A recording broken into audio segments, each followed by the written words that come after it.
Hai guys, pada video kali ini saya akan mengawali tentang apa yang kita bahas kemarin, yaitu Android Studio. Pada topik kali ini kita akan mengenal dulu Android Studio-nya itu seperti apa. Seperti biasa, barang-barang yang harus kalian siapkan pertama yaitu Android Studio-nya sendiri dan laptop. Penting, laptopnya itu penting. Kalau ada laptop pasti ada Android Studio. Yang kedua atau yang ketiga yaitu kesabaran kalian.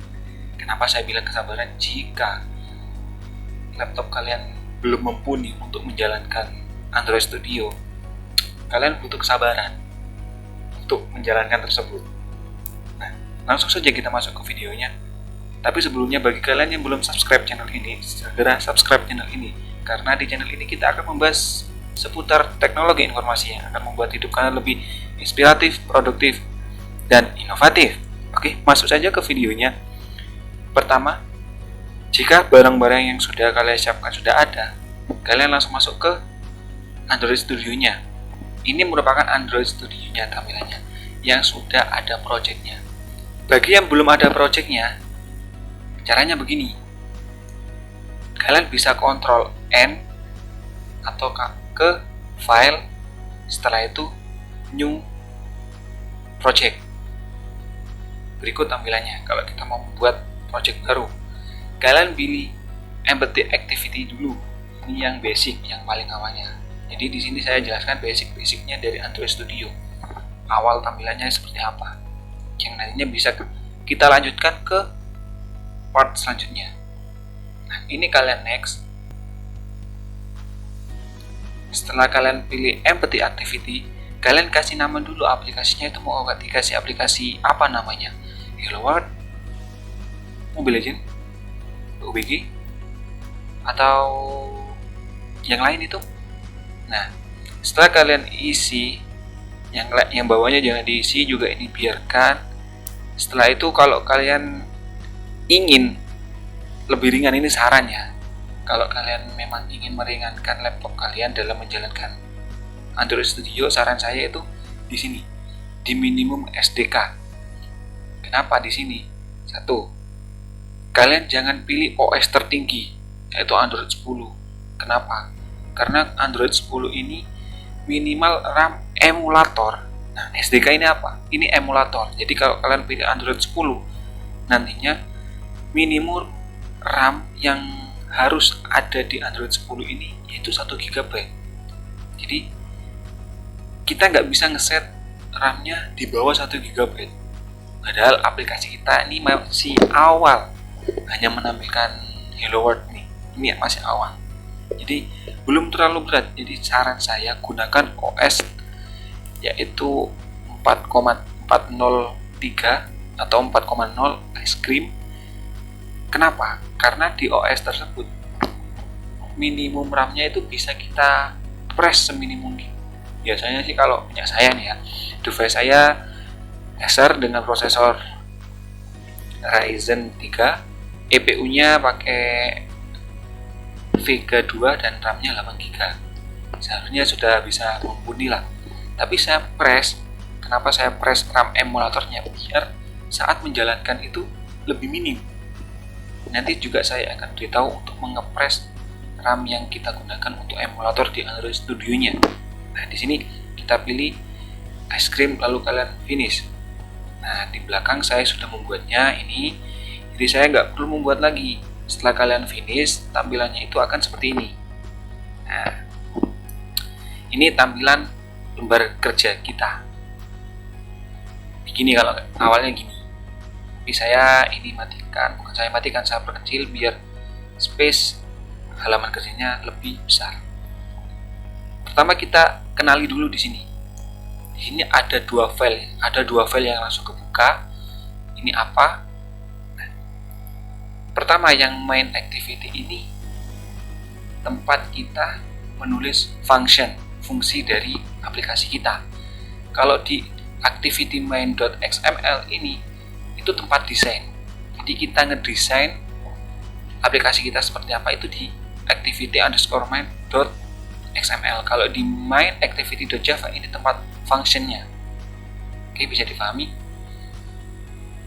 Setelah itu banyak file sebenarnya di sini. Ada Gradle dari aplikasi kita, layout. Nah, ini layoutnya kan kita sudah bahas lembar kerja kita. Untuk yang main activity ini ada di Java sini. Oke, lanjut. Kita lanjut ke emulator. Kan tadi saya sudah singgung.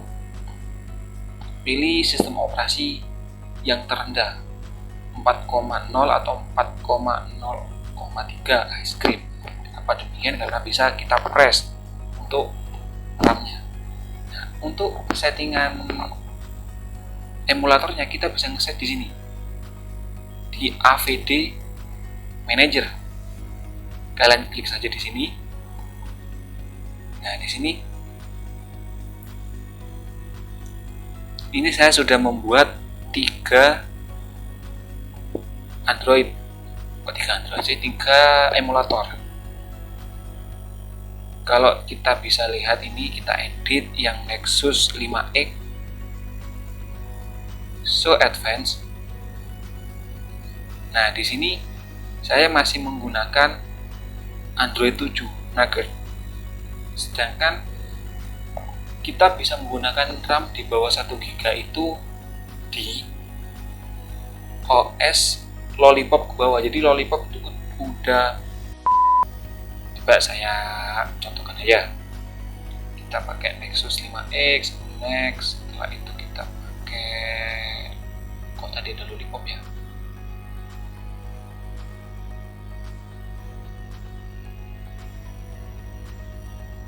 Wah, harus download lagi dong. Nah, ini Lollipop. Kita next. So Advanced. Setelah itu RAM-nya kita ganti berapa. CPU-nya juga kita bisa ganti antara 1 core atau 2 core. Jadi kita bisa mempress emulator kita biar lebih ringan dijalankan di laptop kita, walaupun laptop kita tidak mumpuni lah untuk menjalankan Android Studio. Ada juga cara lain yang lebih ringan, yaitu dengan menggunakan HP kita sebagai emulator untuk menjalankan aplikasi kita. Kemarin juga saya singgung di video saya sebelumnya saat pendemonstrasian aplikasi yang saya buat, itu saya menggunakan HP saya untuk dijadikan emulator karena lebih ringan. Untuk caranya itu mudah. Sebentar saya clone dulu untuk tampilan layarnya. Nah, ini kedeteksi Xiaomi Redmi Note 7. Saya clone dulu layarnya biar kelihatan.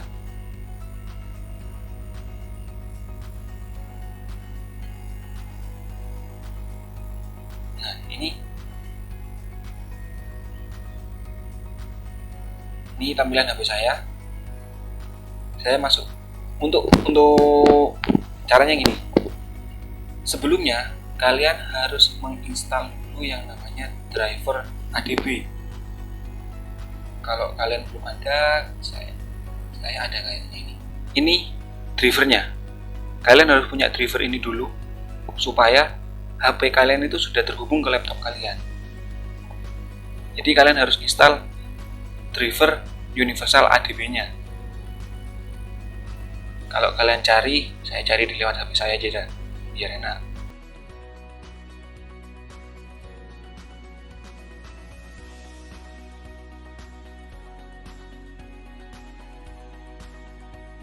Nah, ini kalian harus ada Universal ADB driver. Ini harus kalian install terlebih dahulu. Setelah kalian menginstalnya itu, kalian masuk ke HP kalian, lalu ke setelan. Setelah ke setelan, kalian cari yang namanya mode pengembang atau opsi pengembang. Jika belum ada, kalian itu harus ke sini, informasi telepon, tentang telepon, lalu tekan ini versi dari OS kalian. Ini kalau saya kan pengguna Xiaomi, jadi versi MIUI. Jadi, jika kalian tekan terus menerus, kalau nggak salah itu 7 kali, nanti akan keluar pesan. Nah, ini saya sudah menjadi pengembang, jadi saya sudah bisa lihat masuk ke, nah ini udah ada pesannya, masuk ke setelan tambahan kalau dari saya, dari Xiaomi ya, lalu ke opsi pengembang. Nah, yang harus kalian setting itu hidupkan dulu opsi pengembangnya. Setelah itu geser ke bawah, cari debugging USB. Ini kalian hidupkan. Lalu ada beberapa yang harus kalian hidupkan, yaitu install via USB, debugging USB, setelan keamanan, dan verifikasi aplikasi. Ini sudah, kalau dua ini otomatis hidup. Nah, setelah kalian sudah hidupkan ini, kalian sambungkan saja HP kalian ke Android Studio-nya atau ke laptop kalian. Nanti si Android Studio itu akan mendeteksi device kita sebagai emulator. Ini di bawahnya ini device-device yang sudah saya buat, jadi sudah ada. Ini saya buat dulu untuk yang RAM 512 biar selalu saja kita pakai lollipop. Setelah itu RAM-nya 512 atau kita kecil 256. Finish. Oke, ini sudah selesai. Biar lebih ringan, saya jalankan lewat laptop saya.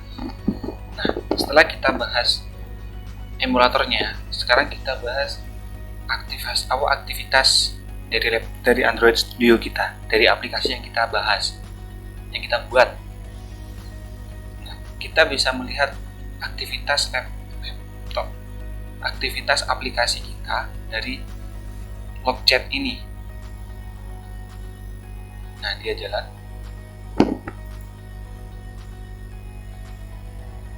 Sebentar saya copot dulu HP saya biar ini tidak jalan. Oke, berhenti. Sebelumnya kita harus tahu log chat itu apa. Kalau saya gambarkan, log chat ini merupakan log aktivitas dari aplikasi kita pada saat dijalankan. Nah, di dalam log chat ini ada beberapa filter. Ini ada yang show on selected. Nah, ya saya tidak akan berfokus pada ini, tapi berfokus pada yang ini. Verbose, debug, info, RAM, error, assert. Nah, dari ini semua ada penjelasannya, yaitu berikut penjelasannya. Yang verbose ini dia gunanya menampilkan semua log secara default, jadi semuanya itu ditampilkan.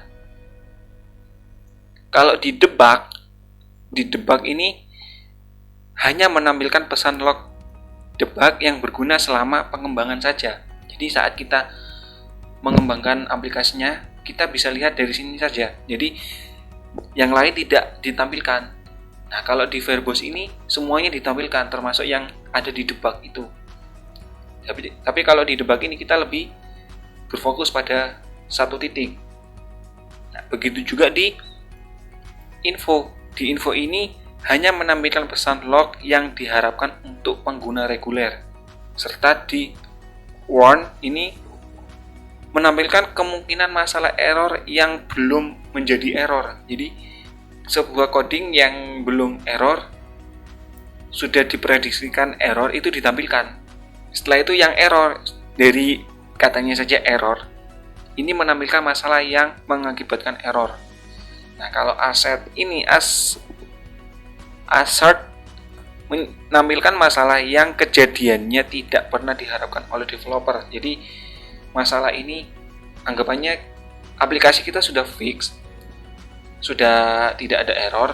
Nah, lalu muncul error yang tidak diharapkan oleh developernya. Kita bisa lihat melalui assert ini. Tapi biasanya kita ke verbose. Verbose ini menampilkan keseluruhannya. Nanti kita akan lihat bagaimana cara kerjanya Logchat ini. Oke, kita tampilkan dulu, kita jalankan Pixel 2. Soalnya RAM-nya lebih kecil, jadi biasanya lebih ringan untuk menjalankannya. Kita jalankan starting AVD. Kita tunggu. Gradle build running. Nah, oke. Ini sudah jalan emulatornya, akan tetapi masih belum menjalankan aplikasinya. Ini kita tunggu untuk proses membuka aplikasinya biar kita bisa lihat log chat yang ada di aplikasi kita ini. Tapi sebelumnya ini masih di Xiaomi Redmi Note 7. Kita pindahkan ke emulator Pixel 2 biar kegiatan di emulator kita kedeteksi di log chat ini. Nah, untuk filternya ini saya menggunakan debug. Jadi yang saya gunakan debugnya. Nah, ini. Jika ini masih belum jalan atau masih belum kedeteksi, kalian reload aplikasinya di sini. Nanti di sini akan mendeteksi. Oke. Kita akan membuktikan log chat kita di aplikasi yang masih plong ini, hanya ada Hello World. Nah, sebelumnya jika kalian pada saat ngerang log chatnya itu tidak muncul, ini yang harus kalian lakukan. Pertama, ke file, setelah itu ke setting. Setelah ke setting, kalian pilih editor. Setelah ke editor, kalian pilih general. Setelah di general ini, kalian ke auto import. Nah, di sini yang perlu kalian rubah hanya ini. Insert import on paste. Ini kalian ganti ke all, setelah itu play OK. Karena itu bisa memunculkan log chatnya. Oke. Ini sudah saya jalankan, sebenarnya log chatnya sudah juga keluar. Biar kalian sama-sama dalam proses ya, kita jalankan ulang. Nah, ini punya saya sudah jalan. Nah, ini kan sudah ada log-lognya. Yang saya cari itu ini.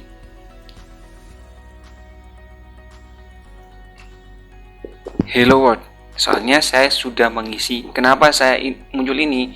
Nah, sebelum kalian menjalankan ini, kalian isikan dulu log.d seperti ini. Oke. Saya kasih waktu 5 detik. 1, 2, 3, 4, 5. Oke, sudah selesai. Nah, saya anggap kalian sudah selesai. Nah, jika kalian sudah selesai, kalian ini bersihkan dulu. Setelah itu ini close. Anggapannya ini mati ya. Kita mati semua. Setelah itu kita jalankan. Lihat keluar apa enggak.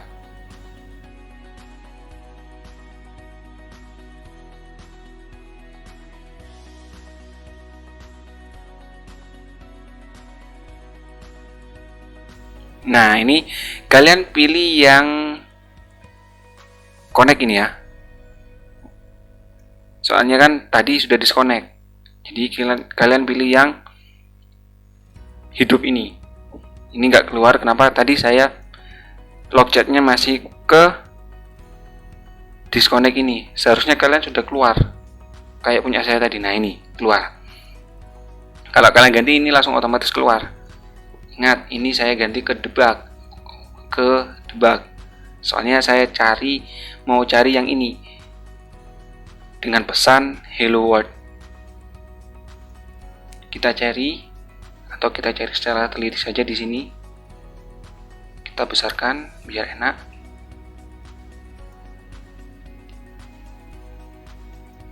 Nah, ini udah ada. Kalau kita mau ganti,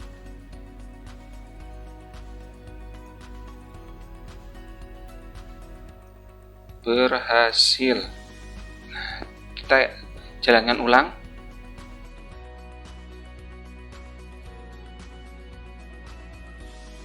Oke, nambah.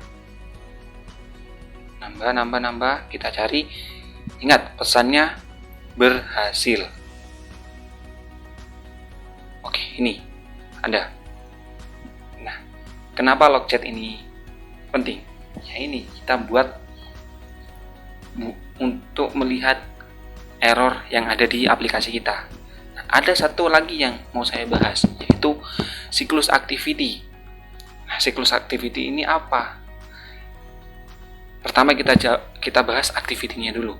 Activity-nya ini kalau saya gambarkan itu aktivitas dari aplikasi kita. Ini.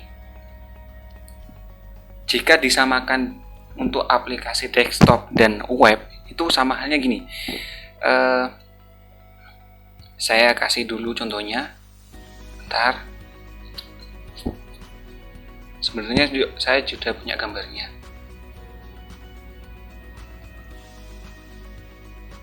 Kita buka Chrome. Ini saya contohkan di web ya. Soalnya kalau di aplikasi Android kita masih belum ada aplikasi yang sekompleks itu. Soalnya di siklus activity ini nantinya ya kita ngeran aplikasinya itu home, aplikasi home pertama. Nah, untuk selanjutnya itu ada yang namanya ngepost, on-create, resume, dan menghancurkannya. Soalnya kan kalau di activity-nya itu tampilan antar muka yang ada di aplikasi kita. Itu pun kita bisa edit, menghapus, atau membuatnya kembali. Anggapannya kita buat apa ya?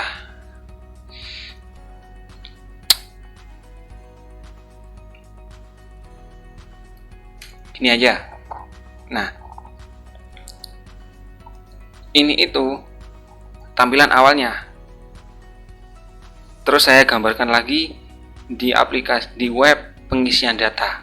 Nah, di pengisian data ini kan otomatis kita ngeklik salah satu fitur yang namanya tambahkan data. Nah, di tambahkan data ini kita dilempar ke halaman lain yang nantinya di halaman awal ini dia ngepost. Bukan berhenti sih, di pause. Nah, kita menjalankan di tambah data ini, halaman tambah data, ditumpang tindihkan. Setelah tambah data ini selesai kita kerjakan, kita akan kembali ke halaman yang awal tadi yang sudah ke post. Jadi itu siklus activity yang dinamakan siklus activity. Jadi siklus activity ini kegiatan yang ada di aplikasi kita yang sedang berjalan. Jadi kalau digambarkan sih seperti flowchart sih, jalannya aplikasi kita itu mau kemana. Itu siklus activity secara garis besar menurut saya. Mungkin cukup sekian video kita hari ini. Apabila ada salah kata bisa kalian koreksi di kolom komentar. Dan see you next video. Bye.